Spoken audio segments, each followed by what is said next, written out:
নমস্কার বন্ধুরা, আজ আমি আবার নিয়ে এলাম তোমাদের পছন্দের অন্যতম রহস্যভেদী কিরিটি রায়কে, যাকে সৃষ্টি করেছিলেন ডক্টর নিহার রঞ্জন গুপ্ত, যিনি জন্মগ্রহণ করেছিলেন 1911 সালের 6 জুন এবং তার মহাপ্রয়াণ ঘটে 1986 সালের 20 ফেব্রুয়ারি।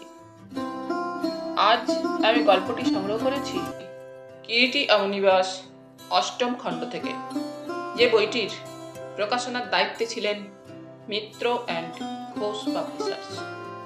এদের সকলের প্রতি আন্তরিকভাবে কৃতজ্ঞতা নিবেদন করে শুরু করছি আজকের গল্প সেতারের সুর। আজ থাকলেও তৃতীয় পর্ব। ডক্টর শেঠ সুনীলের চিকিৎসা শুরু করে দিলেন। প্রায় ঘন্টা তিনেক পরিশ্রম করে ডক্টর শেঠ সুনীলকে বাঁচিয়ে তুললেন। আরও দিন চারেক পরে সুনীল সুস্থ হয়ে উঠেছে। তার শোবার ঘরে বসে কথা হচ্ছিল। এখনো সে বেশ দুর্বল। রঞ্জন পরের দিন সুনীলের গৃহে এসেই সংবাদটা পেয়েছিল। কিরিটি বলছিল, এখন স্পষ্টই বোঝা যাচ্ছে কেউ সুনীলবাবুকে ওই সিনেমায় ভিড়ের মধ্যে হাই ডোজে মরফিন ইনজেক্ট করে সরে পড়েছিল, এবং মনে হচ্ছে সুনীলবাবুকে হত্যা করারই মতলবে যেই হোক ওই কাজ করেছিল।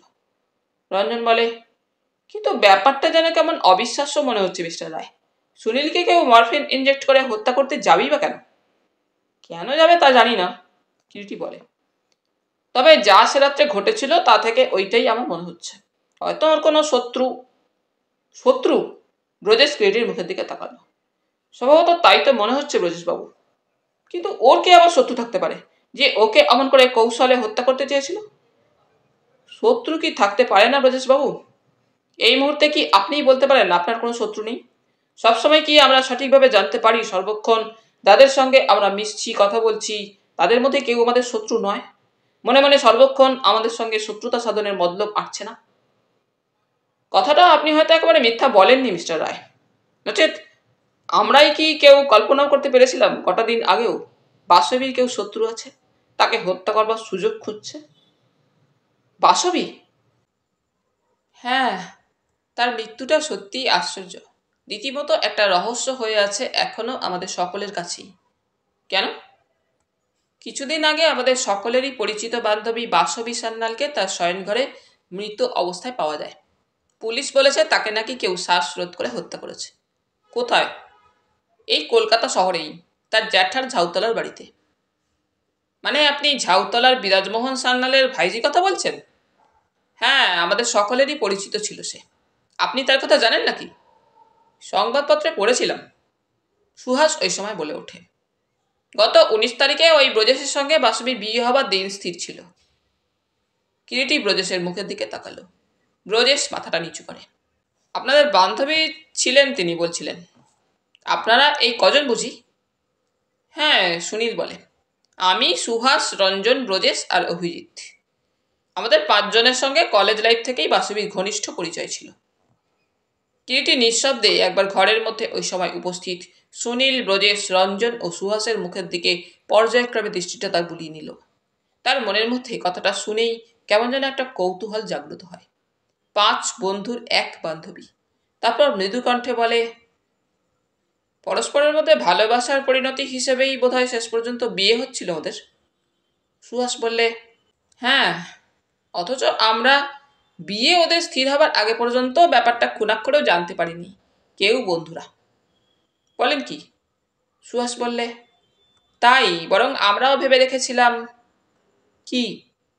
কিরিটির তীক্ষ্ণ দৃষ্টিতে সুহাসের মুখের দিকে তাকালো। বরাবর দেখেছি ওই রঞ্জনের সঙ্গেই ওর বেশি ঘনিষ্ঠতা, তাই। রঞ্জন ওই সময় বাধা দেয়। সুহাস, তুই থাম তো। পুরানো অতীতকে নিয়ে আর ঘাঁটাঘাঁটি কেন? সুহাস বলে ওঠে, তা হোক না, আমরা এবং পুলিশও ব্যাপারটার কোনো হদিশ করতে পারিনি আজ পর্যন্ত।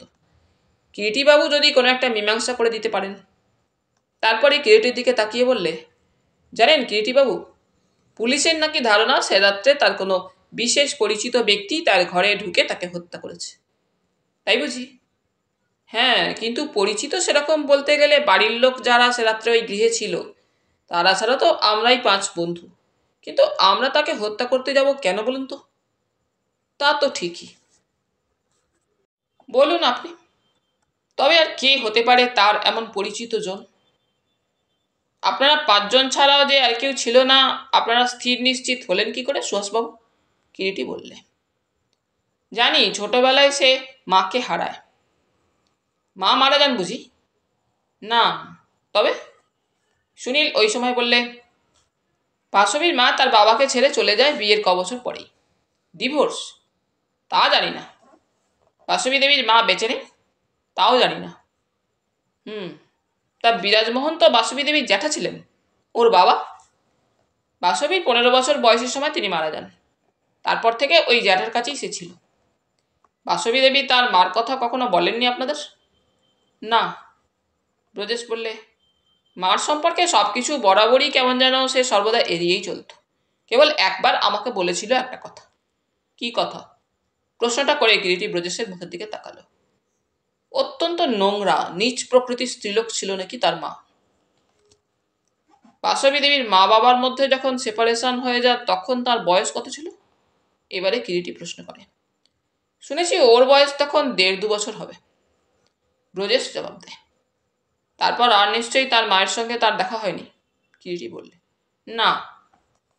তবে তিনি জানলেন কি করে যে তার মা নোংরা নীচ প্রকৃতির একজন স্ত্রীলোক ছিলেন?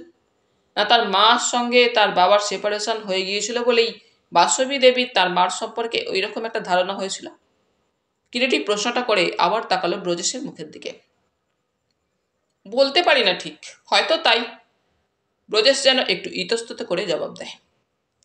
কিরিটি এবারে বললে, দেখুন আপনাদের বান্ধবী বাসবী দেবীর মৃত্যুর ব্যাপারটা আমি সব এখনো জানি না। তাহলেও একটা কথা মনে হচ্ছে যেটা আপনাদের সকলকেই আমার বলা কর্তব্য বলে মনে করছি। কি বলেন তো কিরিটিবাবু? সুনীলই এবারে প্রশ্নটা করল। সেদিন সিনেমা হলে যা ঘটেছে তাতে করে আমার মনে হচ্ছে যে কারণেই হোক সে রাত্রে আপনাদের জীবনের উপরে একটা অ্যাটেম্প্ট নেওয়া হয়েছিল। আমাদের মানে? ব্রজেশই প্রশ্নটা করল। মানে আপনার ও সুনীলবাবুর জীবনের উপরে। কিংবা এমন হতে পারে আততায়ী লক্ষ্য ছিল আপনার উপরেই। অ্যাক্সিডেন্টলি সুনীলবাবুর উপরে ইঞ্জেকশনটা পড়ে। ইঞ্জেকশন? তাই ইঞ্জেকশন করেই সুনীলবাবুর দেহে কোনো মরফিন জাতীয় বিষ প্রবেশ করিয়ে দিয়েছিল আততায়ী তাকে হত্যা করবার জন্যই। গোড়া থেকে সুনীলবাবুকে হত্যা করবার পরিকল্পনায়। কিন্তু একটা কথা। কি? সুনীল জিজ্ঞাসা করে।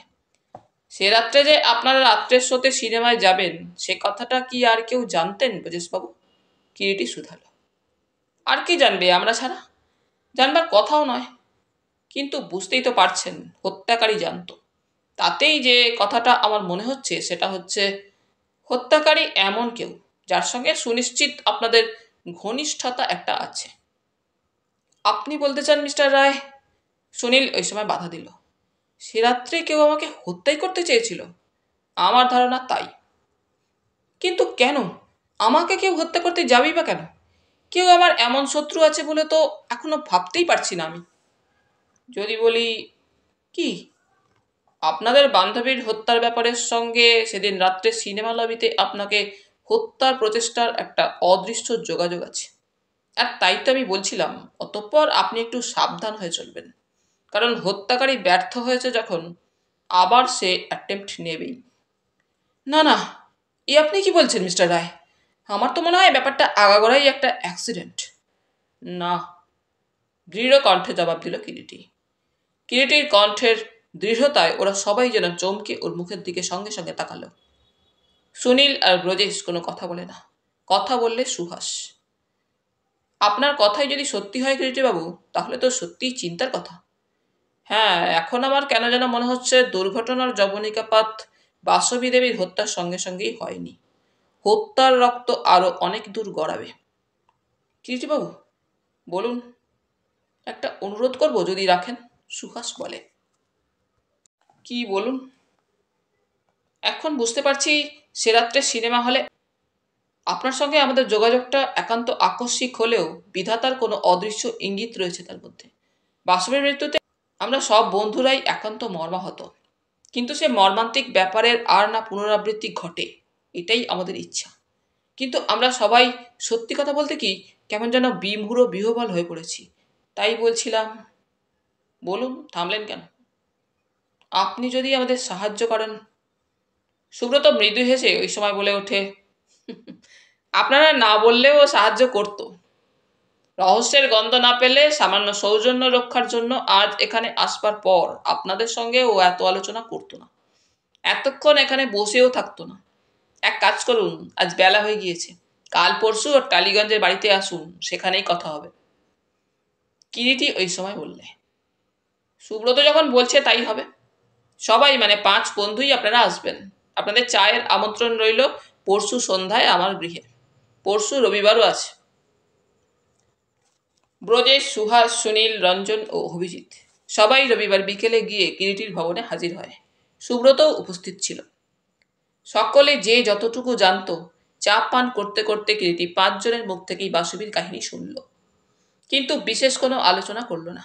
কেবল বললে, 3-4 আমাকে আপনারা সময় দিন, তারপর আমরা আবার সবাই মিট করব। সেদিনকার মতো সবাই বিদায় নিল। ওরা চলে যাওয়ার পরও কিরিটি চুপচাপ সোফাটার উপর বসে নিঃশব্দে পাইপ টানছিল। সুব্রত বুঝতে পেরেছিল কিরিটি সমস্ত ব্যাপারটা আগাগোড়া তলিয়ে দেখছে মনে মনে। তাই সে কোনো কথা না বলে একপাশে বসে একটা সায়েন্স জার্নালের পাতা উল্টাচ্ছিল। সুব্রত, কিরিটির ডাকে হঠাৎ সুব্রত চমক ভাঙে। কি রে? কাল একবার ভাবছি অকুস্থানটা ঘুরে আসবো। মানে ঝাউতলায়? হ্যাঁ, বিরাজমোহনের গৃহে। তুই এক কাজ কর। কি? পার্ক সার্কাস থানার ওসি এখন রথিন শিকদার না আমাদের? হ্যাঁ, দ্যাট অনেস্ট অফিসার, যার আজ পর্যন্ত কোনো উন্নতি হলো না চাকরিতে। সৎ লোকের পরিণাম ওই হয়। তার মানে তুই বলতে চাস, হ্যাঁ, এ যুগে সাধুতা, সত্যবাদিতা, ন্যায়পরায়ণতা, কর্মনিষ্ঠার কোনো দাম নেই।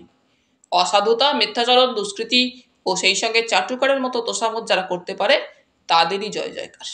ধাপে ধাপে তারাই উঠে যায়। যাকে রথিনের তো বেশি ঝামেলা নেই। একটিমাত্র ছেলে ফরেনে সেটেল হয়ে গিয়েছে, ফিরবে বলে মনে হয় না। বুড়ো বুড়ির বাকি জীবনটা যা পেনশন পাবে তাতেই কেটে যাবে। রতিনকে একটা ফোন করে দেখতো থানায় আছে কিনা। সে সঙ্গে থাকলে বিরাজমোহনের গৃহে প্রবেশের ব্যাপারটা সহজ হবে। রথিন শিকদার সুব্রতর ফোন পেয়ে সঙ্গে সঙ্গে কিরিটির গৃহে চলে এলো। সে ওই সময় থানায় ছিল। সুব্রত ফোনে বলেছিল কেবল কিরিটি তাকে একটিবার দেখা করতে বলেছে কাল সকালে, কিন্তু রথিনের যেন তর সইল না। সে চলে এলো ফোন পেয়েই সঙ্গে সঙ্গে। রাত তখন প্রায় 9টা হবে। কি ব্যাপার কিরিটি, হঠাৎ এ অধীনকে স্মরণ কেন? ঘরে ঢুকে হাঁপাতে হাঁপাতে রথিন কিরিটির দিকে প্রশ্নটা যেন ছুঁড়ে দেয়। বেচারি চাকরিতে প্রমোশন না পেলে কি হবে? জব্বর একটি ভুঁড়ি বাগিয়ে সারা মাথাটাকে সম্পূর্ণভাবেই প্রায় বিরল কেস করে ফেলেছিল। মাথা জোড়া চকচকে একটা টাক। চাকরির ব্যাপারে কখনো কোনো ত্রুটি করে না রথিন। একমাত্র শয়নের সময়টুকু ছাড়া সর্বদাই দেহে তার ইউনিফর্ম। বিরাট প্রায় 2 মণি দেহটা নিয়ে সামনের সোফাটার উপর থপাস করে বসে মাথার টুপিটা পাশে খুলে রাখলো রথিন।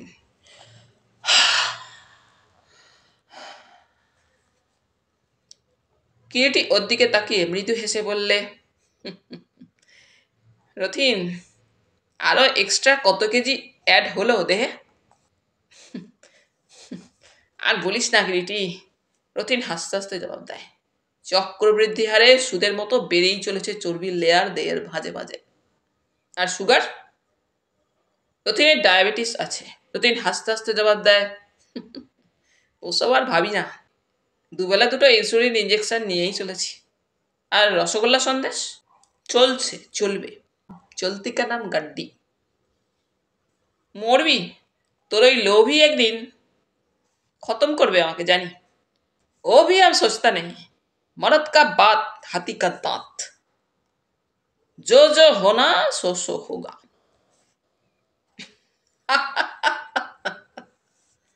কিরিটি হো হো করে হেসে উঠে বলে, that's like a soldier, real soldier.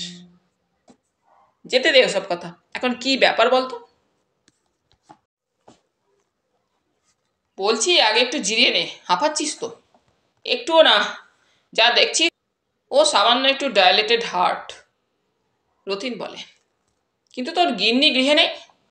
আছে, আর এতক্ষণে তোর আগমন বার্তা সুনিশ্চিত তার কর্ণকুহরে প্রবেশ করেছে। তোর 1 মগ কফি এলো বলে।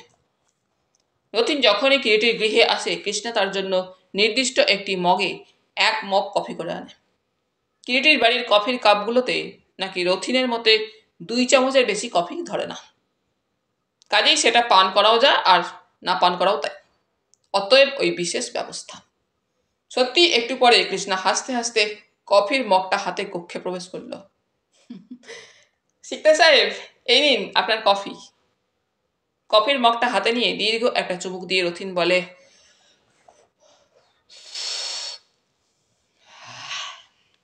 আহ, বাঁচালেন মিসেস রায়। বিলিতি কায়দার থ্যাংক ইউ আর দেব না, বহুত বহুত শুক্রিয়া। সুব্রত হেসে বলে, শিকদার সাহেবের প্রমোশন এবারে বোধহয় আর ঠেকানো যাবে না। যেভাবে ওর রাষ্ট্রভাষার প্রতি দরদ উছলে উঠছে, দিল্লিওয়ালারা কোনো ক্রমে একবার জানতে পারলে প্রমোশন তো নিশ্চয়ই, সেই সঙ্গে একটা পদ্মশ্রীও ফাও মিলে যেতে পারে। ওসবে আর আকিঙ্ক্ষে নেই সুব্রতবাবু। কফির মগে চুমুক দিতে দিতে রথিন শিকদার ব্যক্ত করে। শিকদার সাহেব বরাবর আকাঙ্ক্ষাকে আকিঙ্ক্ষে বলে। কিন্তু ব্যাপারটা কি কিরিটি? অধমের কথা যখন স্মরণপথে উদয় হয়েছে, মনে হচ্ছে কোথাও একটা খুন খারাপির সংবাদ উচ্চ হয়ে আছে। কিরিটি হাসে। ও হাসি তোমার ভাই আরো অর্থবহ, শিকদার বলে। তাই বুঝি? কোনো চিন্তা যখন তোমার ওই মস্তিষ্কে ঘুরপাক খায়, তখনই দেখি কিনা হয় খুব গম্ভীর, নচেত নিঃশব্দে মধ্যে মধ্যে মৃদু হাসি ঝলক। এখন কহো বাবা, অধীনকে কেন স্মরণ করেছো? রথিন, কয়েকদিন আগে তোর এলাকায় ঝাউতলার এক বাড়িতে একটি তরুণীকে হত্যা করা হয়েছে না? কিরিটি এবার বলে। তাই বলো, ঝাউতলা সংবাদ। তা কি ব্যাপার? Why you are interested? Kiriti তখন সংক্ষেপে করাত্রি আগে সিনেমার লবিতে যা ঘটেছিল, তারপর 5 বন্ধুর মুখ থেকে মৃতা বাসবী সম্পর্কে যে সংবাদটা সংগ্রহ করেছিল বলে শিকদারের দিকে তাকালো। রতিন বলে, আমিও বাসবী মেয়েটির হত্যার ব্যাপারে এখনো কোনো হদিস করতে পারিনি। তবে মনে হয় কি, ওই পঙ্গু প্রৌঢ় আর বলবো না, বৃদ্ধই বলবো, ওই বিরাজমোহন হয়তো কিছু জানে, কিন্তু পুলিশকে জানাতে চায় না। একটি বাস্তু ঘুঘু মনে হয়। কিন্তু যত বড়ই বাস্তু ঘুঘু হোক, সে নিশ্চয়ই তার একমাত্র ভাইজিকে ভালোবাসত, সুব্রত বলে। তা হয়তো বাস্তু, শিকদার জবাব দেয়। তবে ইদানিং তার ইচ্ছার বিরুদ্ধে বাসবী তার নিজের বিয়ের ব্যাপারটা স্থির করায় বুড়ো বেশ চটেছিল। কি করে তুই বুঝলি রথিন? কিরিটি প্রশ্ন করে। কেন, ব্রজেশবাবুই বলেছে। কবে বলল? তুই দেখা করেছিলি নাকি তার সঙ্গে? আমি দেখা করিনি, সে নিজেই এসেছিল আমার সঙ্গে দেখা করতে। আর কি বলেছিল তোকে ব্রজেশবাবু? কিরিটি আবার প্রশ্ন করে। তার তো ধারণা বাইরের কেউ নয়, ওই বাড়ির মধ্যেই কেউ সে রাত্রে বাসবীকে হত্যা করেছে, আর তার মধ্যে নিশ্চয়ই ওই পঙ্গু বিরাজমোহনেরও হাত আছে। কেবলমাত্র তার মতের বিরুদ্ধে বাসবী ব্রজেশকে বিয়ে করেছিল বলেই তাকে হত্যা করবে? করতে পারে নাকি? তাছাড়া আর একটা কথা আছে। কি? বিরাজের একটা অতীত ইতিহাস আছে। কিরকম? এবং সে অতীত ইতিহাস ওই বাসবীর মাকে নিয়েই জড়িত। তাই নাকি? কিটি যেন একটু কৌতূহলী বোধ করে শিকদারের শেষের কথায়। বাসবী বলেছিল একদিন কথাটা ব্রজেশকে। সে তার জ্যাঠার ডায়েরি থেকে ঘটনাচক্রে পড়েছিল। বিরাজমোহন ও তার ছোট ভাই ধীরাজমোহন একটি মেয়েকে ভালোবাসত, একটি ইউরেশিয়ান নার্স, ওই বাসবীর মা। তারপর সেই মেয়েটি অর্থাৎ বাসবীর মা জুনিফার বিরাজমোহনকে না বিয়ে করে শেষ পর্যন্ত ধীরাজকেই বিয়ে করে। যদিও ধীরাজের সঙ্গে জুনিফারের সেপারেশন হয়ে যায় বিয়ের কয়েক বছর পরই। বাসবী তখন 2-3 বছরের মেয়ে। সে মা এখনো বেঁচে আছে বাসবীর? সুব্রত প্রশ্ন করে। জানি না। বিরাজমোহনের কাছ থেকে কিছু জানতে পারিসনি? না, কোনো রকমেই মুখ খুলল না। তা বাসবী তার জ্যাঠার ডায়েরি পড়ল কি করে? কিরিটি প্রশ্ন করে। ওই বিয়ের ব্যাপারে তার জ্যাঠার সঙ্গে কথা কাটাকাটি হওয়ায় জ্যাঠা নাকি ওকে বলেছিল, তুমি যে এমন কিছু একটা করবে শেষ পর্যন্ত আমি জানতাম। জুনিফারের রক্তই তো তোমার দেহে। রথিন, বল। কাল একবার ওই ঝাউতলার বাড়িতে গিয়ে বিরাজমোহনের সঙ্গে দেখা করতে চাই। বুঝতেই পারছিস জটিল এই হত্যা রহস্য আমার অনুসন্ধিৎসাকে বেশ একটু ভালোভাবেই নাড়া দিয়েছে। খুব ভালো কথা। তোর মনকে যখন নাড়া দিয়েছে, হয়তো এবারে রহস্যের জবনিকা উত্তোলিত হবে। কিরিটি হাসল। কাল কখন যাবি বল? তোর যে আর তস হইছে না। তা যা বলিস, কাল যাবি? জো হুকুম স্যার। সকালে 8টা নাগাদ আসবো। পরের দিন যথাসময়ে সকালে কিরিটি ও সুব্রত রথিন শিকদারের সঙ্গে বিরাজমোহনের ঝাউতলার বাড়িতে গিয়ে হাজির হলো। ভৃত্য মাধব ওদের বাইরের ঘরে বুঝতে বলে লাইব্রেরিতে বিরাজমোহনকে সংবাদ দিতে গেল এবং একটু পরেই বিরাজের লাইব্রেরি ঘরে ওদের যাবার জন্য এসে বলল মাধব। ঘরের মধ্যে ঢুকে চকিতে কিরিটি ঘরের সর্বত্র একবার দৃষ্টি বুলিয়ে নিল। চারিদিকে আলমারি, আর প্রতিটি আলমারি বইয়ে ঠাসা। গায়ে একটা চাইনিজ কিমোনো, মুখে চুরুট। আরাম চেয়ারটার উপর বসেছিলেন পঙ্গু বিরাজমোহন। ওদের ঘরে ঢুকতে দেখে বিরাজ সকলের মুখের দিকে পর্যায়ক্রমে তাকালেন।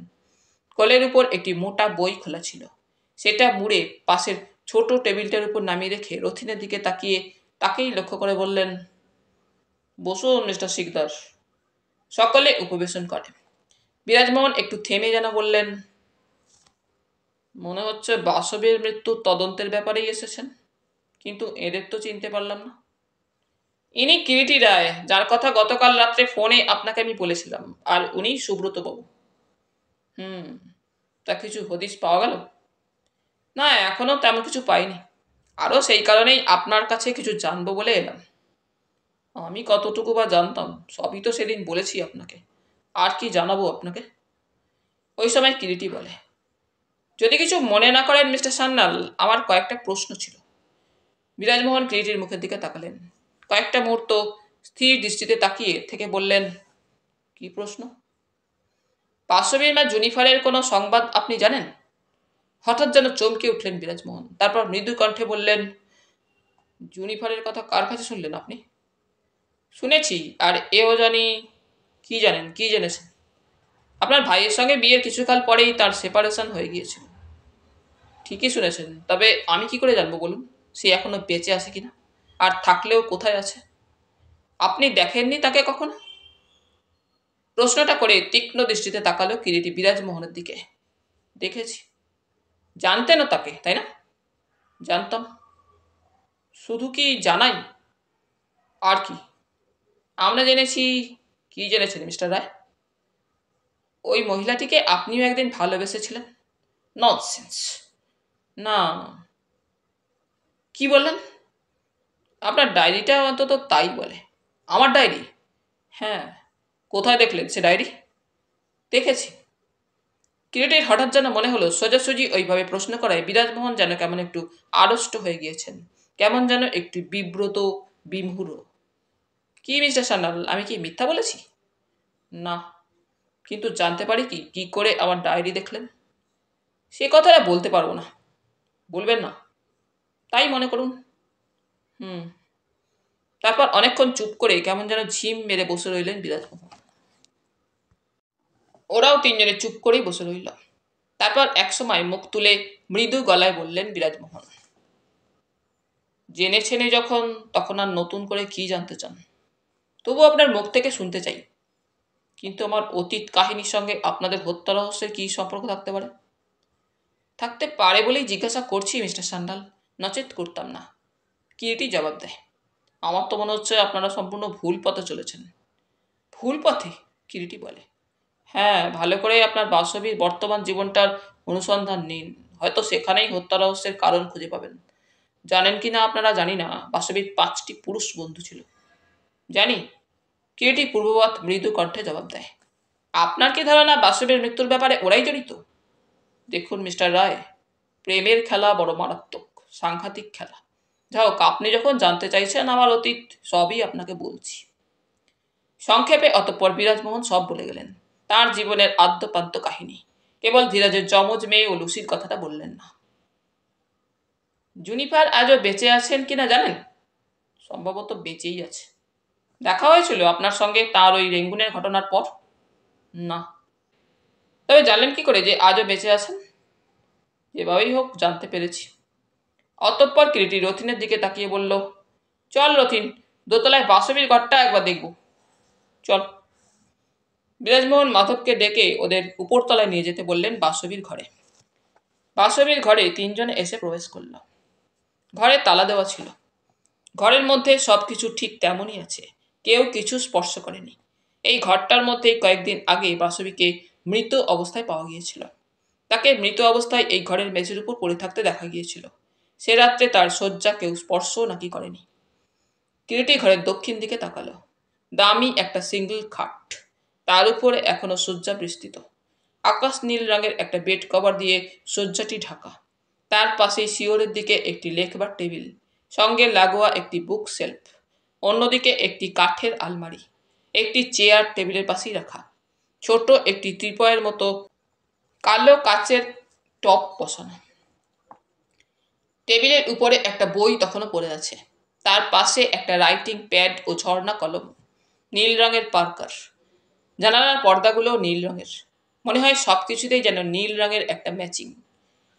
কিরিটির দিকে তাকিয়ে শিকদার বললে, এই ঘরে এইখানে মৃতদেহ পড়েছিল, বলে শিকদার ঘরের প্রায় মাঝামাঝি একটা জায়গা দেখিয়ে দিল। কিরিটি সেদিকে তাকালো না, এগিয়ে গেল টেবিলটার সামনে, বইটা তুলে নিল আলগোছে যেন। মমের অফ হিউম্যান বন্ডেজ। বইয়ের পাতাগুলো উল্টে পাল্টে দেখে কিরিটি বললে, সেদিনও এই বইটাই এখানে ছিল?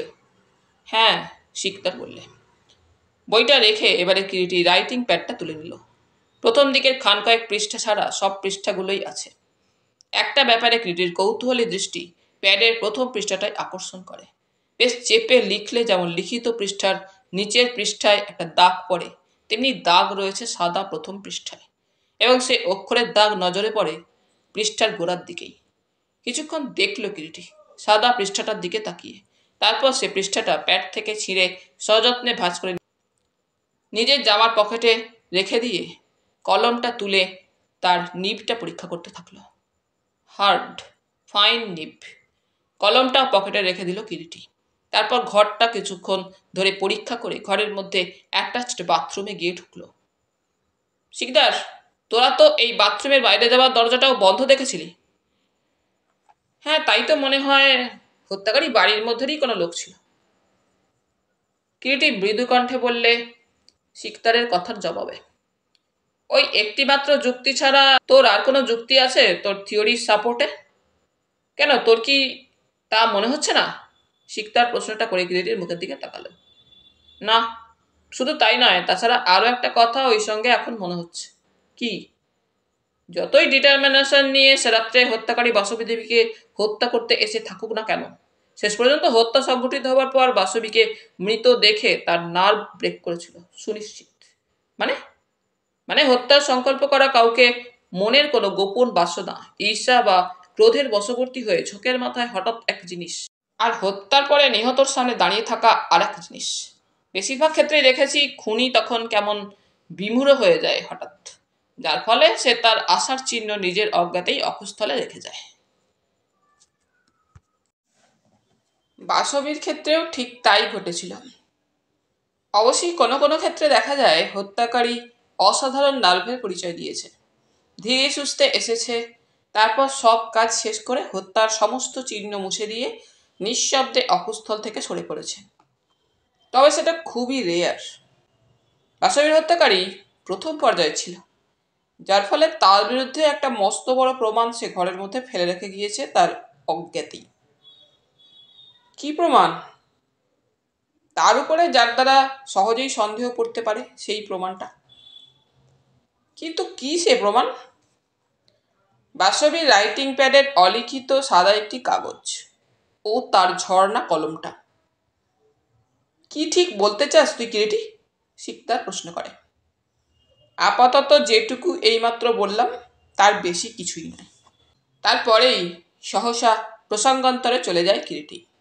বলে, আচ্ছা রথিন, কি বাসবীর ঝি শ্যামা এখনো এই বাড়িতে আছে না?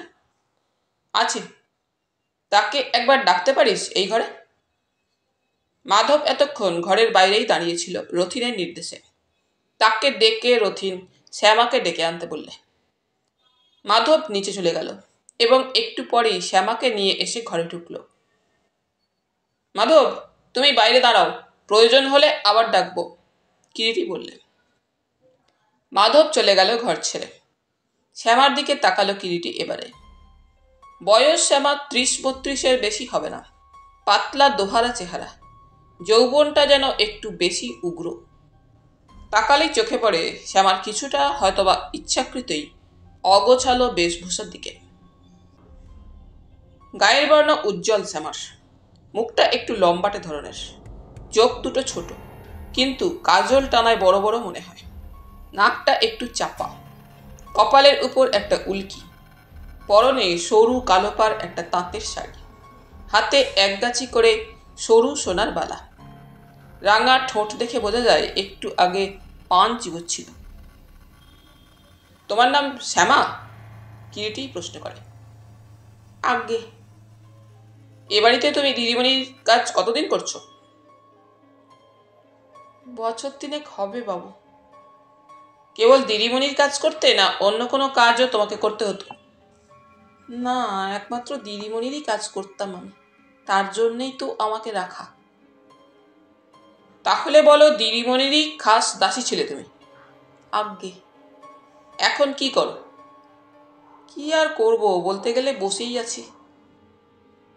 বুড়ো বাবু তোমাকে তাহলে ছাড়িয়ে দেননি? না, কর্তা বললেন কোথায় আর যাবে, এখানেই থাকতে। তবে বসে থাকতে কি ভালো লাগে, তাই এটা ওটা করি, যা মাধবদা করতে বলে। বুড়ো বাবুর কাজ করো না? কিরিটি প্রশ্নটা করে তীক্ষ্ণ দৃষ্টিতে শ্যামার মুখের দিকে তাকালো। না, এক মাধবদা ছাড়া বুড়োবাবুর ঘরে ঢুকবার কারো অর্ডার নেই। তুমি তো এই ঘরের পাশের ঘরেই থাকো, তাই না শ্যামা? আগে। শ্যামা? আগে বলুন। সে রাত্রে, মানে তোমার দিদিমণিকে যেদিন হত্যা করে, তুমি তো ওই পাশের ঘরেই ছিলে? ছিলাম তো। অথচ তোমার দিদিমণিকে একজন এসে গলা টিপে খুন করে রেখে গেল, তুমি কিছুই জানতে পারলে না? আগে সে রাত্রে আমার বড্ড মাথার যন্ত্রণা হচ্ছিল বলে দিদিমণির কাছ থেকে দুটো স্যারিডন বড়ি চেয়ে নিয়ে খেয়ে ঘুমিয়ে পড়েছিলাম। তখন কত রাত হবে? তা রাত 9টা হবে। তাহলে তুমি কিছুই জানো না, যা পুলিশকে বলেছ তার বেশি কিছুই না? না আগে। কেমন যেন একটু ইতস্তত, একটু দ্বিধার সুর শ্যামার গলার স্বরে। কিন্তু আমি যদি বলি তুমি অনেক কিছুই জানো, কিন্তু পুলিশকে জানাওনি সব কথা? না না, আমি কিচ্ছু জানি না বাবু, মা কালীর দিব্যি বিশ্বাস করুন। দিদিমণির ঘরে সে রাত্রে কেউ একজন এসেছিল, ধরো এই 10টা 10:15 নাগাদ। তুমি জানতে পারোনি বলতে চাও? আগে কি বলছেন আপনি? কে আসবে অত রাত্রে দিদিমণির ঘরে? আর কেমন করেই বা আসবে? রাত 9টায় তো গেট বন্ধ করে দেয় রোজ দারোয়ান। কেন? বাড়ির পিছনের পাঁচিল টপকে বাগান দিয়ে যদি কেউ আসে? পাঁচিল টপকে? হ্যাঁ। তারপর দিদিমণির ওই ঘরের ওই বাথরুমে মেথরদের যাতায়াতের জন্য যে লোহার ঘোরানো সিঁড়িটা আছে পেছনে, সেই সিঁড়ি বেয়ে উঠে বাথরুম দিয়ে এই ঘরে এসে ঢুকতে পারে। কিন্তু পরের দিন তো বাথরুমের পিছনের দরজা বন্ধ ছিল, সবাই দেখেছেন।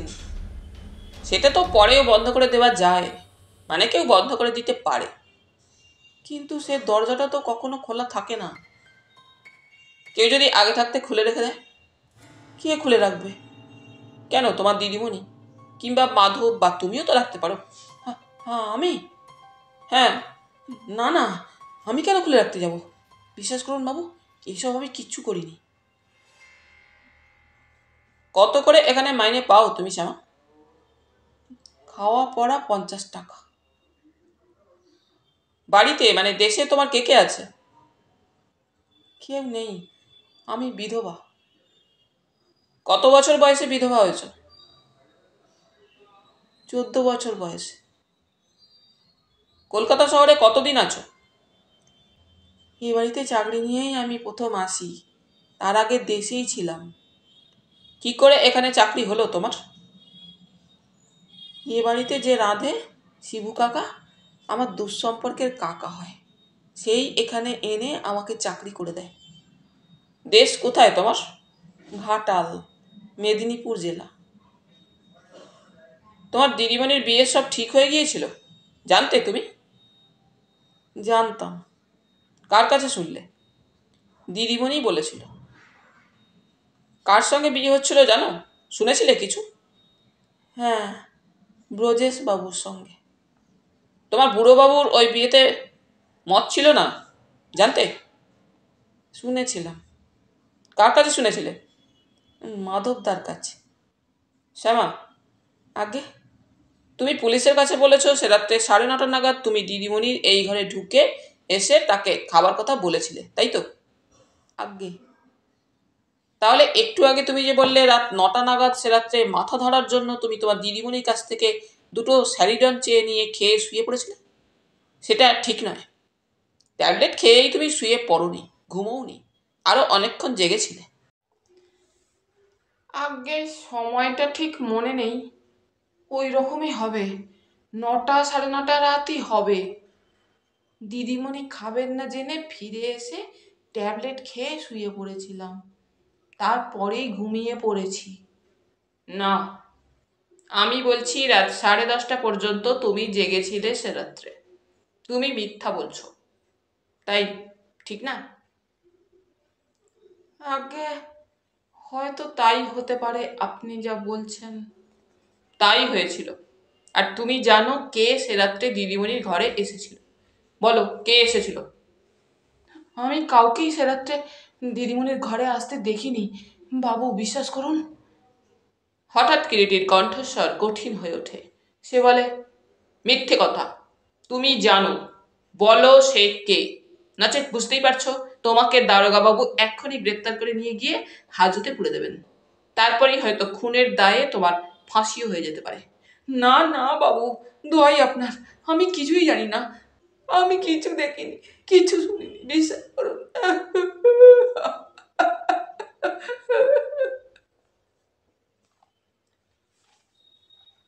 শ্যামা কান্নায় ভেঙে পড়ে।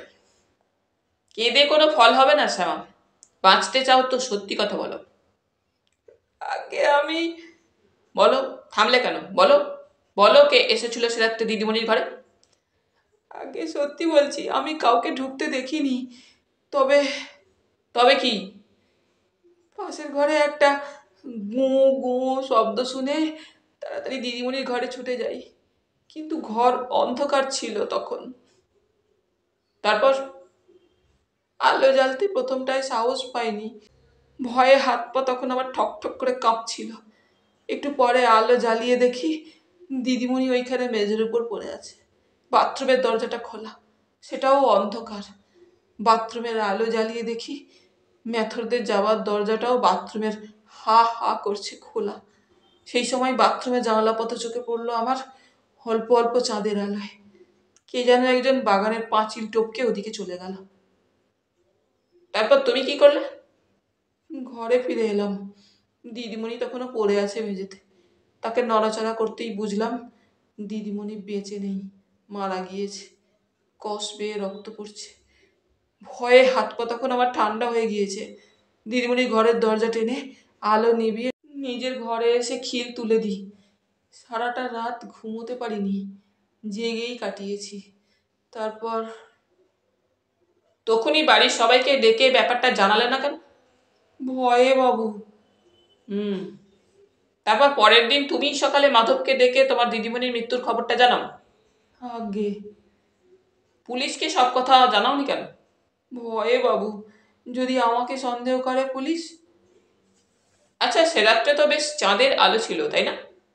আগে অল্প অল্প। তবে পাঁচিল টপকে যে পালাচ্ছিল তাকে দেখে চিনতে পারোনি বলছো কেন? আগে না, সত্যি চিনতে পারিনি, বিশ্বাস করুন। চিনতে পারলে বলবো না কেন? আচ্ছা শ্যামা, তোমার দিদিমণির বন্ধুদের নিশ্চয়ই সকলকে তুমি দেখেছো, চেনো? আগে সবাই আসতো তোমার দিদিমণির ঘরে? সবাই না। কে কে আসতো তবে? ব্রজেশ বাবু ও রঞ্জন বাবু। তবে ইদানিং কয়েক মাস রঞ্জন বাবুকে আসতে দেখিনি, ব্রজেশ বাবুই আসতেন। আর কেউ কখনো আসেনি? আগে সুনীল বাবু বারদুই এসেছেন। আর আর কে? সুহাস বাবু, অভিজিৎ বাবু? আগে না, ওদের কখনো আসতে দেখিনি। তবে ওই ঘটনার দিন কুড়ি আগে হবে, একজন সাহেব ওর সঙ্গে রাতে দেখা করতে এসেছিল। দিদিমণি তাকে ঘরে নিয়ে গিয়ে কথা বলেছিল অনেকক্ষণ। কে সে? আগে চিনি না, দেখিনি আগে কখনো তাকে। ওই একবারই সে এসেছে, আর কখনো আসেও নি। কিরকম দেখতে তাকে? ভালো করে দেখিনি, তবে লম্বা রোগা, পরনে পুরানো কোট প্যান্ট ছিল, মাথায় একটা টুপি। সে সাহেব কি করে জানলে? টকটকে ফর্সা রং ছিল? বলতে পারি না, তবে মাধব বলেছিল সাহেব। আচ্ছা, তোমার বুড়ো বাবু কখনো উপরে দিদিমণি ঘরে আসতেন না? বার দুই আসতে দেখেছি এখানে আসবার পর তাকে এই ঘরে। শেষ কবে দেখেছো? যেদিন দিদিমণি মারা যায় তার আগের দিন সন্ধ্যার সময়। তুমি তখন কোথায় ছিলে? দিদিমণির ঘরেই ছিলাম। বুড়ো বাবু ঘরে ঢুকে আমাকে বের হয়ে যেতে বলেন। আমি বের হয়ে এসেছিলাম। তাদের মধ্যে কি কথা হয়েছিল জানো না? না, তবে সুহাসবাবুর নাম একবার শুনেছিলাম। আচ্ছা যাও, মাধবকে একবার ঘরে পাঠিয়ে দাও। কথাটা বলার সঙ্গে সঙ্গেই শ্যামা ঘর থেকে বের হয়ে যাচ্ছিল। হঠাৎ কিরিটি তাকে সম্বোধন করে বললে, একটা কথা মনে রেখো শ্যামা, পুলিশকে না জানিয়ে, পুলিশের অনুমতি না নিয়ে এ বাড়ি ছেড়ে যাওয়ার চেষ্টা করো না, তাহলে পুলিশ তোমাকে গ্রেপ্তার করবে, বুঝেছ?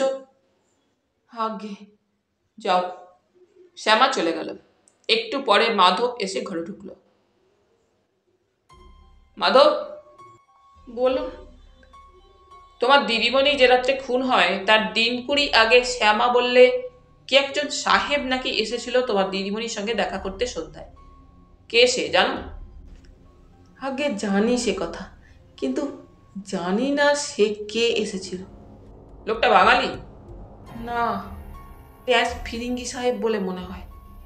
কি নাম বলেছিল? কোনো নাম বলেনি, কেবল একটা চিঠি দিয়ে বলেছিল দিদিমণিকে দিয়ে তার জবাব এনে দিতে। তারপর দিদিমণি তাকে তার ঘরে ডেকে পাঠায়। তোমার কর্তাবাবু মানে সাহেব জানেন সে কথা? না। তুমি বলনি? না। কেন বলনি? কিরিটি আবার প্রশ্ন করে। দিদিমণি বলতে মানা করেছিল তাই। ব্রজেশবাবুর সঙ্গে তোমার দিদিমণির বিয়েতে তোমার সাহেবের মত নেই, তুমি জানতে মাধব? জানতাম। সাহেবই কি বলেছিলেন তোমাকে কথাটা?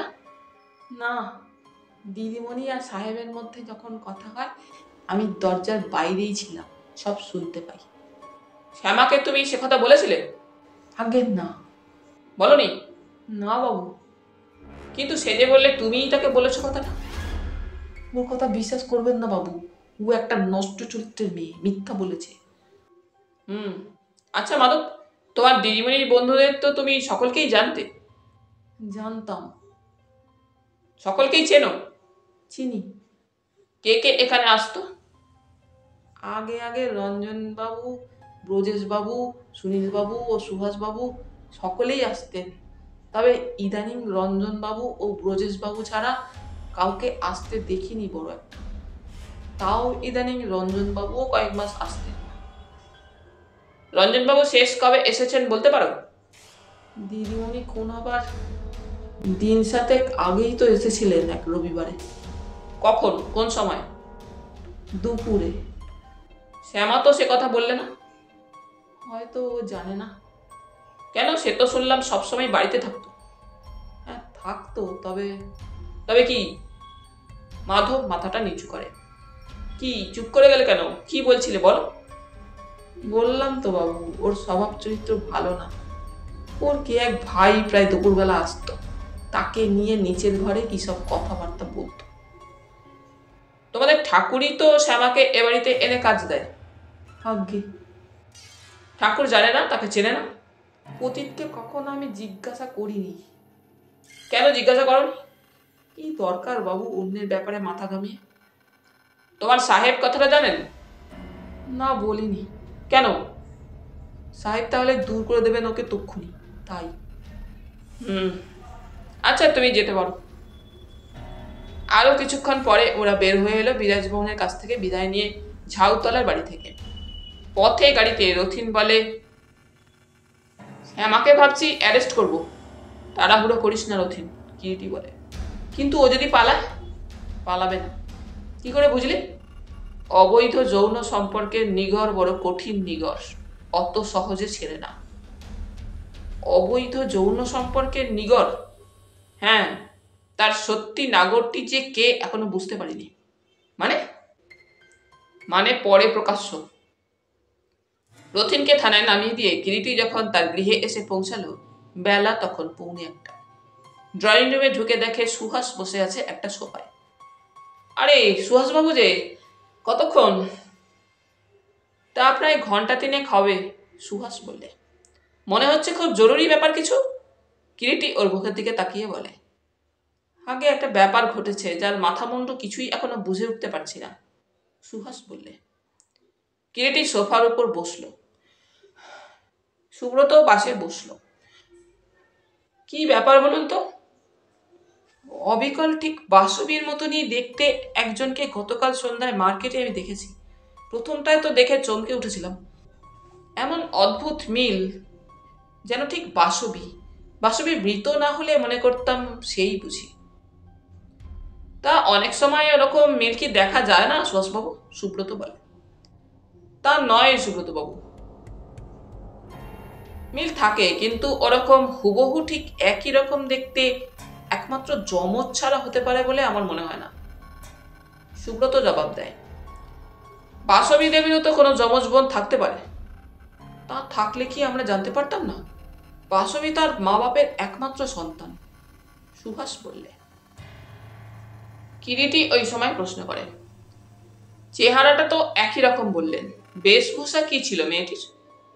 সাধারণ বেশভূষা, যেমন মধ্যবিত্ত ঘরের মেয়েদের হয়ে থাকে। তাছাড়া আরও একটা ব্যাপার আছে। কি বলুন তো? কিরিটি প্রশ্ন করে সুহাসের মুখের দিকে তাকালো। হঠাৎ মেয়েটির সঙ্গে আমার চোখাচোখি হয়ে গিয়েছিল। তারপরেই মনে হলো মেয়েটি যেন আমার দৃষ্টি থেকে নিজেকে আড়াল করার জন্য ভিড়ের মধ্যে মিশে গেল।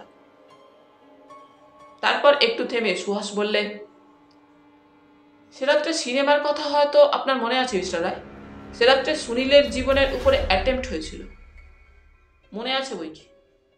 অবিকাল বাসবীর মতোই একজনকে সে রাত্রে সিনেমার সামনে রাস্তাটা ক্রস করতে দেখেই আমি চমকে উঠেছিলাম। কীর্তি বললে, হ্যাঁ মনে পড়েছে। আর একটা ব্যাপারও আজ মনে হয় আপনাকে আমার জানানো উচিত মিস্টার রায়, সুহাস বললে। কি সুহাসবাবু? মাস 2 আগেও ঠিক অমন একটা ব্যাপার ঘটেছিল। অবশ্যই ব্যাপারটা একজন ছাড়া কেউ জানে না। কি ব্যাপার বলুন তো? মাস 2 আগে হঠাৎ একদিন সন্ধ্যার দিকে শিয়ালদহ স্টেশনে, সুহাস বললে, বাসবীর মতোই একজনকে দেখেছিলাম আমি। তাকে বাসবী বলে ডেকে এগিয়ে যাই, কিন্তু কোনো সাড়া দেয় না আমার ডাকে, সে চলে যায়। পরে আমি বাসবীকে একদিন কথাটা বলাই, বাসবী, বাসবী আমার ডাকে কেন সাড়া দিলে না? আমাকে কি চিনতে পারোনি?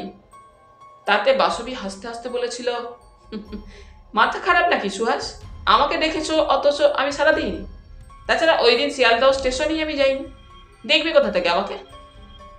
আমি তখন বলি, আমার ভুল হতে পারে না, হয়নি বাসবী, তোমাকেই আমি দেখেছি। বাসবী অতঃপর হাসতে হাসতে বলেছিল, কি ব্যাপার বলো তো সুহাস? সর্বত্রই এখন আমাকে দেখছো নাকি প্রহ্লাদের হরিদর্শনের মতো? সত্যি করে বলো তো, তুমিও কি আমার প্রেমে পড়লে শেষ পর্যন্ত? কিন্তু এখন আমার মনে হচ্ছে মিস্টার রায়, সুহাস একটু থেমে বললে, আমি বোধহয় ওই মেয়েটিকে দেখেছিলাম, আর তাকেই আমি আবার গতকাল মার্কেটে দেখেছি। কিরিটি চুপচাপ বসে সুহাসের কথা শুনছিল। হঠাৎ সুহাসের কথা শেষ হতেই প্রশ্ন করে, সুহাসবাবু, একটা প্রশ্ন আছে আমার। প্রশ্ন? হ্যাঁ, আপনিও বাসবী দেবীকে ভালোবাসতেন তাই না? সুহাস মাথাটা নিচু করে। বুঝতে পেরেছি। আচ্ছা, বাসবী দেবী কি জানতেন কথাটা? না, জানতো না, কখনো জানতে দিইনি তাকে। কেন? কারণ আমি জানতাম সে ব্রজেশকেই ভালোবাসে। তাহলে দেখা যাচ্ছে আপনি, ব্রজেশবাবু, রঞ্জনবাবু ও সুনীলবাবু বাসবী দেবীকে ভালোবেসেছিলেন। 4 জনেই তাকে চেয়েছিলেন।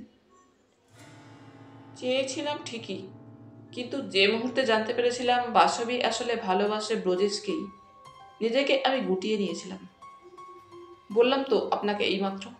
তাছাড়া সে কথা সে কখনো জানতেও পারেনি। কিন্তু আপনার মন? আমার মন? হ্যাঁ, সে কি বাসবী দেবীকে ভুলতে পেরেছিল?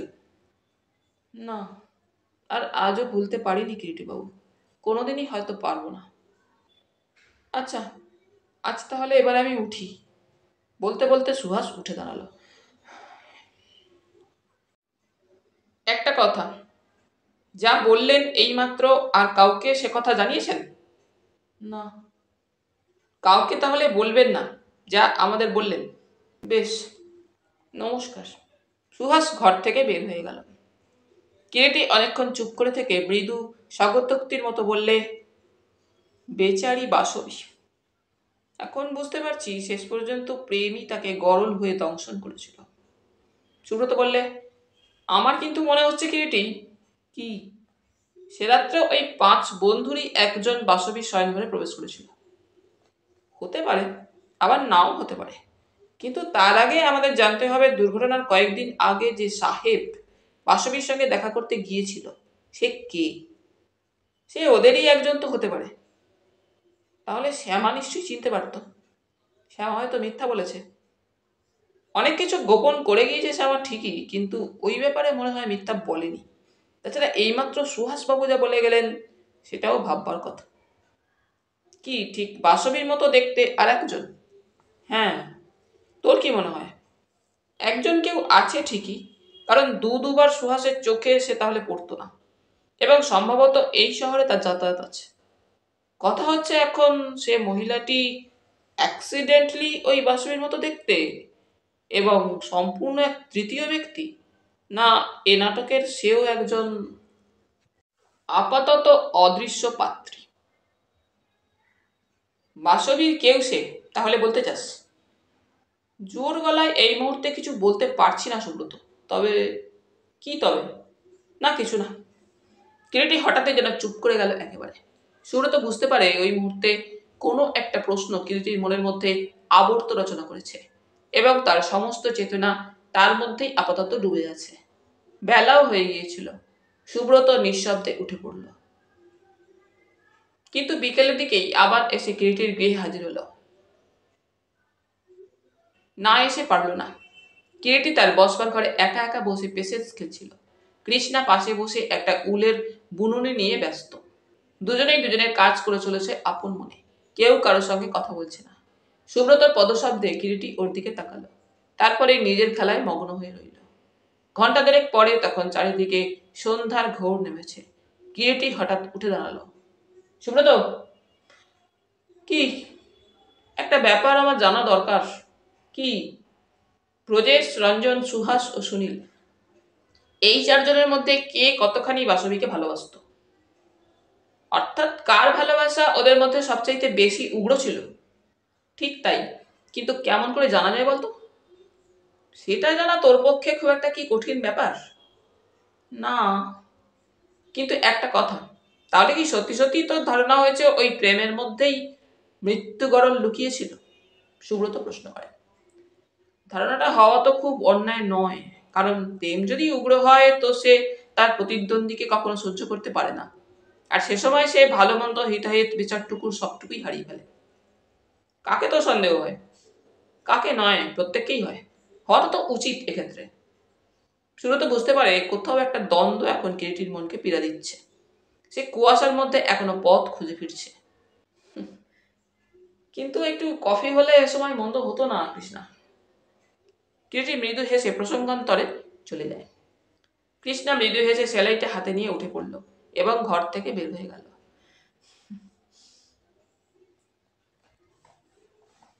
খুব জটিল বলে মনে হচ্ছে নাকি তোর বাসবী হত্যা রহস্য? সুব্রত আবার প্রশ্ন করে। জটিল? তা একটু জটিল বই কি।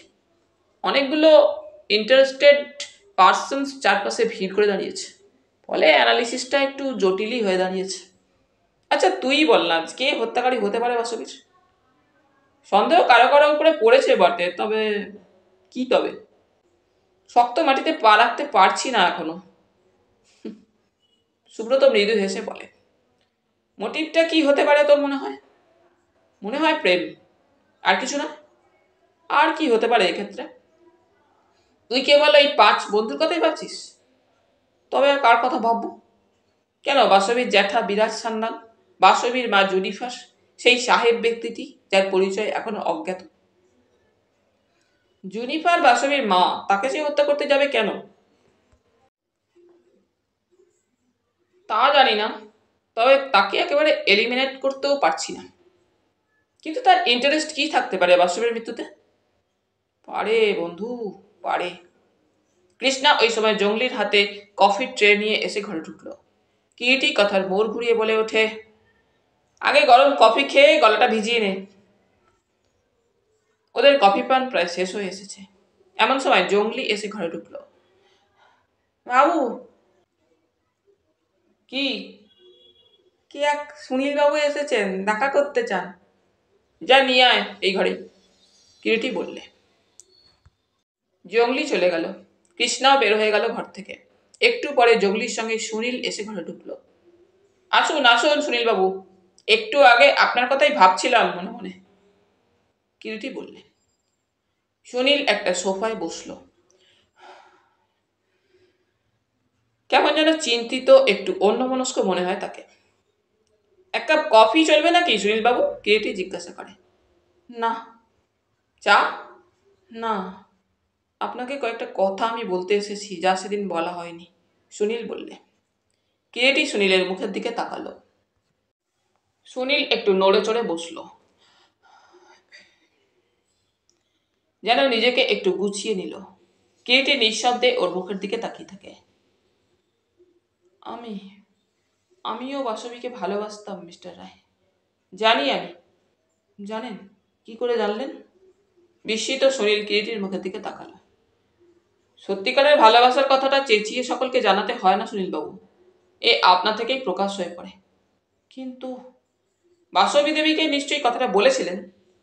হ্যাঁ, এক দুর্বল মুহূর্তে চেপে রাখতে পারিনি মনের কথাটা, অনেকদিন লালিত মনের গোপন আকাঙ্ক্ষাটা।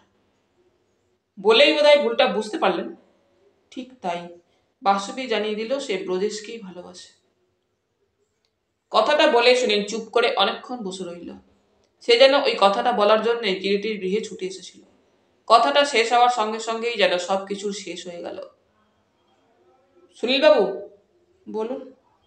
আপনি কি জানেন, কেবলমাত্র আপনি, ব্রজেশবাবু ও রঞ্জনবাবুই নন, সুহাসবাবুও বাসবী দেবীকে ভালোবাসতেন। সুহাস?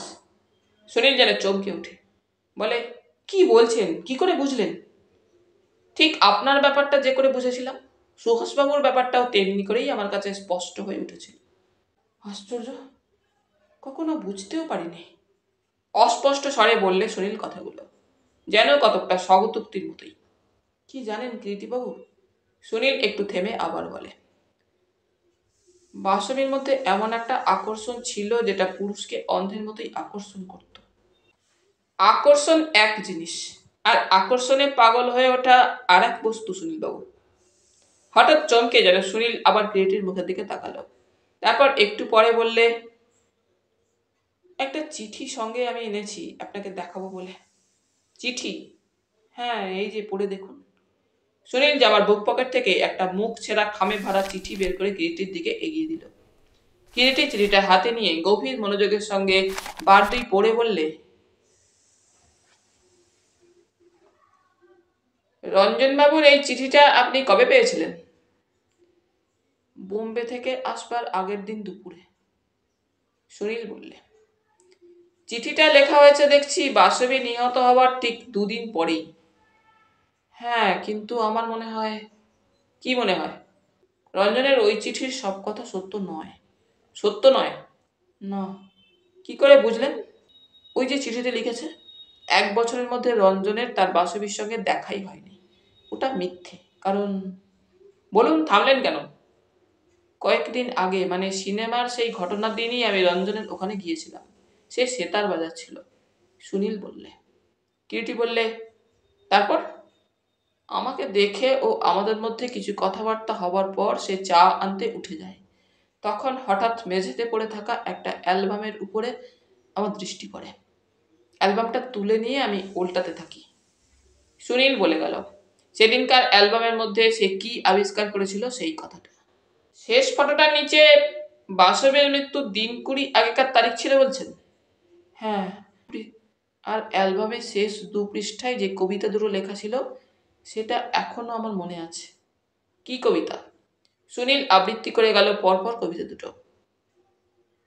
এখন বুঝতে পারছি, কিরিটি বললে। আপনাদের 4 জনের মধ্যে অন্তত তার প্রেমটা বাসবীর প্রতি সত্যি উগ্র ছিল। সুনীল বললে, কিন্তু আমার মনে যেটা সবচাইতে বেশি খটকা লেগেছে সেটা হচ্ছে রঞ্জন আমাকে মিথ্যা লিখেছিল কেন।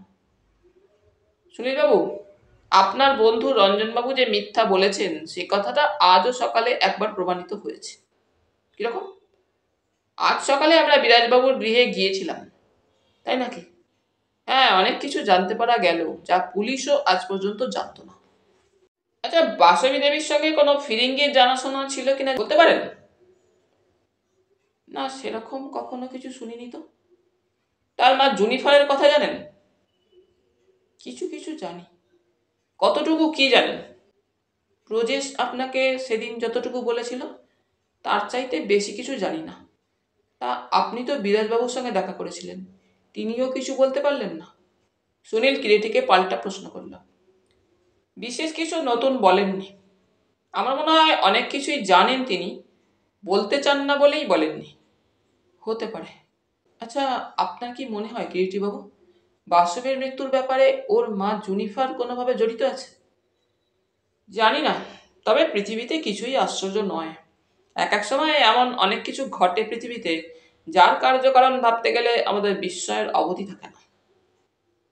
ওই সময় ঘরের কোণে টেলিফোনটা বেজে উঠল। কিরিটি সোফার ওপর থেকে উঠে গিয়ে ফোনটা তুলে নিল। হ্যালো, কে? রথিন? হ্যাঁ, কিরিটি বলছি। সর্বক্ষণের জন্য ওয়াচ রেখেছিস তো? ঠিক আছে। না, আপাতত আর কিছু করার নেই। কিরিটি ফোনটা নামিয়ে রেখে ফিরে এলো। মিস্টার রায়, বলুন। আপনি যে সেদিন বলছিলেন আমাদের যে কারো জীবনের উপর অ্যাটেম্প্ট হতে পারে সাবধান থাকার জন্য। ঠিকই বলেছি, কিন্তু আমার মনে হয় সুনীলবাবু, বাসবের মৃত্যুই শেষ নয়, নচেত সেদিন আপনার লাইফের ওপরে অ্যাটেম্প্ট হতো না। সুনীল আর কোনো কথা বলে না, চুপ করে থাকে। কিরিটির মনে হলো যেন সে কি ভাবছে। হঠাৎ এক সময় সে বললে, আমি তাহলে আজ উঠি? আসুন। সুনীল ধীরে ধীরে উঠে ঘর থেকে বের হয়ে যাওয়ার পর কিরিটি মৃদু হাসল। কিরে হাসছিস যে? সুব্রত প্রশ্ন করে। বেচারি সুনীল এখনো মনের দোমনা ভাবটা কাটিয়ে উঠতে পারছে না। মানে, নচেত যা বলবার জন্য সত্যি সত্যি এসেছিল আমার কাছে, শেষ পর্যন্ত সে কথাটা বলতে পারলো না কেন? কি বলতে এসেছিল? কি করে জানবো বল? তবে ও কথা বললি কেন? মনে হলো যেন কিছু বলতে চাইছে অথচ বলতে পারছে না, তাই বললাম। কিরিটি কথাটা বলে পাশের টেবিলের উপর থেকে একটা চুরুট নিয়ে তাতে অগ্নিসংযোগ করে। কিরিটি, কি? আচ্ছা, সে রাত্রে বাসবী শয়নঘরে কে গিয়েছিল তুই মনে মনে একটা অনুমান করতে পেরেছিস, তাই না? অনুমানের ওপর নির্ভর করে তো কেবল কোনো সঠিক সিদ্ধান্তে পৌঁছানো যায় না সুব্রত, তুই তো জানিস। তা যায় না, তবে আমার কিন্তু যত ভাবছি ব্যাপারটা ততই মনে হচ্ছে সে রাত্রে ওই 5 জনের কেউ একজন বাসবী শয়নঘরে ঢুকেছিল। কিরিটি মৃদু হাসল। নয় বলতে চাস? ওটা পরে ভাবলেও চলবে। আপাতত জুনিফারকে আমায় খুঁজে বের করতেই হবে সুব্রত। জুনিফার? হ্যাঁ, সেখানেই একটা সূত্র জট পাকিয়ে আছে। কাজেই সেটা খুঁজে বের করতে পারলে হয়তো আমরা সুস্পষ্ট একটা পথের সন্ধান পাবো। জুনিফারকে ঘিরে একটা অন্ধকার জমাট বেঁধে আছে। বিরাজমোহন ভাবছিলেন। লুসির আকস্মিক আবির্ভাবটা যেন বিরাজমোহনের মনটাকে বিশেষভাবে নাড়া দিয়ে গিয়েছিল। লুসিকে যেন কিছুতেই ভুলতে পারছিলেন না বিরাজমোহন। আর লুসির কথা চিন্তা করতে করতে বারবার জুনিফার যেন তার সামনে এসে দাঁড়াচ্ছিল। মুখে তিনি যাই বলুন না কেন এবং ব্যবহারে তার যাই প্রকাশ পাক না কেন, জুনিফার যে আজও তার মনের অনেকখানি জায়গা জুড়ে আছে, সেই চেতনাটাই যেন বিরাজের মনটাকে নতুন করে আলোড়িত করে গিয়েছিল লুসি হঠাৎ সে রাত্রে তার ঘরে এসে। অমন তীব্রভাবে জীবনে যেমন কাউকে বিরাজ ভালোবাসেননি, তেমনি অমন তীব্র ঘৃণাও বুঝি কাউকে তিনি করেন না। একদিকে ভালোবাসা, একদিকে ঘৃণা, এই যেন অমৃত ও গরলের সংঘাত। সুধা ফেনিয়ে ফেনিয়ে উঠছে গরল, আজও বিচিত্র এক দ্বন্দ্ব। সন্ধ্যার আবছা অন্ধকারে লাইব্রেরি ঘরে নিজের আরাম কেদারাটার উপর বসে সেই কথাগুলোই বুঝি ভাবছিলেন বিরাজ সান্যাল। হাতে ধরা তার একখানা চিঠি। ওই দিনই বিকেলের ডাকে চিঠিটা পেয়েছেন বিরাজমোহন এবং চিঠিটা পাওয়ার পর থেকে অন্তত বার 10 পড়েছেন। চিঠিটা ছিঁড়ে ফেলতে চেয়েছেন, কিন্তু পারেননি। ছিঁড়তে গিয়ে আবার পড়েছেন। ছোট্ট সংক্ষিপ্ত চিঠি। চিঠিটা লিখেছে জুনিফার। বিরাজ, জানি না আজ কি বলে তোমাকে সম্বোধন করব। যদিও জানি আজ আমি তোমার কাছে সম্পূর্ণ মৃত এবং অনেক দিন থেকেই মৃত, এবং আমার এ চিঠি হয়তো তুমি না পড়েই ছিঁড়ে ওয়েস্ট পেপার বাস্কেটের মধ্যে ফেলে দেবে। তবুও লিখছি, কেবলমাত্র এই আশাতেই যে হয়তো আজও তোমার মনের এক কোণে জুনিফারের কিছু স্মৃতি অবশিষ্ট আছে। উপরে আমার বর্তমান ঠিকানা দিলাম। একটিবার যদি আসো, আসবে কি? ইতি জুনিফার। জুনিফার তার সঙ্গে একটিবার দেখা করতে চায়, কিন্তু কেন? আবার হয়তো তার অর্থের প্রয়োজন হয়েছে। আজ আবার হয়তো তাকে তার চরম দুর্দশার মুখোমুখি দাঁড়াতে হয়েছে, আর তাই হয়তো তাকে তার মনে পড়েছে, যেমন করে অনেক বছর আগে তাকে মনে পড়ায় সে তার কাছে ছুটে এসেছিল তার রেঙ্গুনের গৃহে।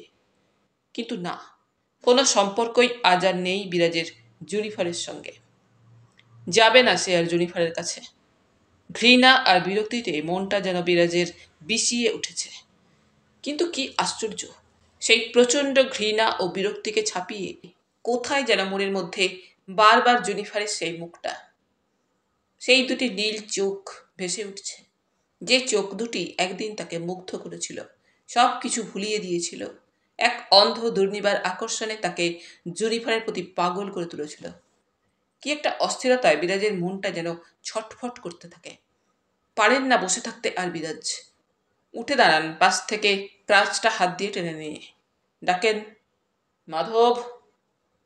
মাধব এসে ঘরে ঢুকল। হ্যাঁ, ওকে ডাকছিলেন সাহেব? হ্যাঁ, গেলাস আর বোতল আনবো? না থাক, তুই যা। মাধব যেন একটু বিস্মিত হয়েই ঘর থেকে চলে যাবার জন্য দরজার দিকে এগিয়ে যেতেই বিরাজ আবার ডাকলেন, মাধব। সাহেব? ড্রাইভারকে বল গাড়ি বের করতে। মাধব বিস্মিত হয় আরও। তার সাহেব তো কখনো এ সময় বাড়ির বাইরে যান না। আজ এত বছর দেখছে তাকে, তাই বোধ হয় একটু দ্বিধার সঙ্গেই প্রশ্ন করে, গাড়ি বের করতে বলবো? হ্যাঁ, যা। মাধব চলে গেল। বিরাজ যেমন বসেছিলেন তেমনই বসে রইলেন। মনের মধ্যে তখনও বুঝি সেই দ্বন্দ্বটা চলছে। কোথায় যাবেন তিনি? জুনিফারের গৃহে। জুনিফার ডেকেছে তাই তিনি চলেছেন, কিন্তু কেন?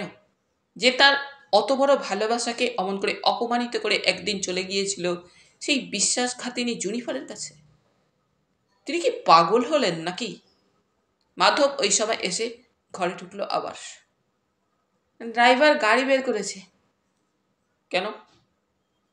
আগে আপনি যে একটু আগে বললেন গাড়ি বের করতে, আপনি বেরোবেন। ও হ্যাঁ, আচ্ছা ঠিক আছে, তুই যা। মাধব চলে গেল। কাচের সাহায্যে এসে বিরাজ গাড়িতে উঠে বসলেন।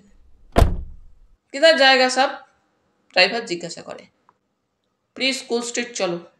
জানো প্রি স্কুল স্ট্রিট? জি সাব, চলো। ড্রাইভার গাড়ি ছেড়ে দিল। ঠিকানাটা খুঁজে বের করতে গিয়ে দেখা গেল একটা সরু অন্ধকার গলির মধ্যে বহুকাল আগেকার একটা পুরাতন তিনতলা বাড়ি। একতলা, দোতলা, তিনতলায় অনেকগুলো ঘর। বহু দুস্থ অ্যাংলো ইন্ডিয়ান পরিবার সেখানে কেউ একটা কেউ দুটো ঘর নিয়ে থাকে। রাত তখন প্রায় 9:30। কোনো ঘরে রেকর্ড বাজছে, কোনো ঘরে হইচই চলছে, যেন একটা বাজার। সরু প্যাসেজে মিটমিটে কর্মশক্তির ইলেকট্রিক আলোর আবছা একটা আলো আধারে সৃষ্টি করেছে। প্যাসেজেই কেমন যেন থতমত খেয়ে দাঁড়িয়ে গিয়েছিলেন বিরাজ। একজন বুড়ি সেই সময় একটা ঘর থেকে বের হয়ে আসতে তাকেই বিরাজ জিজ্ঞাসা করেন, এই বাড়িতেই জুনিফার থাকে কিনা? বুড়ি বললে, হ্যাঁ। কোথায়, কোন ঘরে? ফার্স্ট ফ্লোরে। সিঁড়ি দিয়ে উঠে যাও সোজা, সিঁড়ির ডান দিকটায় ঘর। কথাগুলো বলে বুড়ি আর দাঁড়ালো না, চলে গেল। বিরাজ ধীরে ধীরে ক্রাচের সাহায্যে সিঁড়ি দিয়ে উঠতে লাগলেন। দোতলায় উঠে নির্দিষ্ট ঘরটার সামনে এসে দাঁড়ালেন। একটু ইতস্তত করলেন, তারপর দরজার গায়ে নক করলেন আস্তে আস্তে।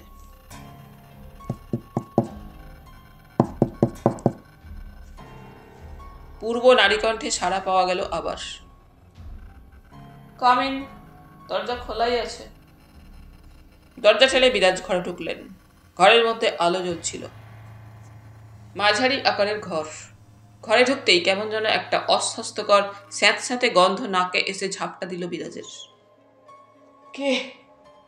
সেই নারী কণ্ঠেই প্রশ্ন ভেসে এলো আবার।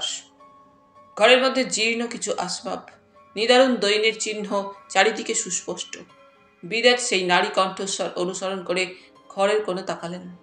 একটা স্ক্রিন নজরে পড়ল। স্ক্রিনের ওদিক থেকেই নারী কণ্ঠস্বর ভেসে আসছিল। কে বল? আবার নারী কণ্ঠের প্রশ্ন ভেসে এলো। গাছে ভর করে কয়েকটা মুহূর্ত দাঁড়িয়ে রইলেন বিরাজ। তারপর স্ক্রিনের দিকে এগিয়ে গেলেন। স্ক্রিনের সাহায্যেই ঘরের একটা অংশকে কিছুটা প্রাইভেট করা হয়েছে পৃথক করে। একটা খাট, খাটের উপরে কে যেন শুয়ে আছে। এদিকটায় ততটা আলো না আসায় কেমন ঝাপসা ঝাপসা অন্ধকার। কে? খট করে একটা শব্দ হলো। তারপর একটা আলো জ্বলে উঠল। সেই সঙ্গে সমস্ত দৃশ্যটা বিরাজের চোখের সামনে স্পষ্ট হয়ে উঠল। তাহলে বন্ধুরা, আজ এই পর্যন্তই। গল্প পাঠ তোমাদের ভালো লেগে থাকলে তোমাদের কাছে আবারও অনুরোধ থাকলো, লাইক, শেয়ার এবং সাবস্ক্রাইব করে তোমাদের মূল্যবান মতামত পাঠানোর জন্য। ধন্যবাদ।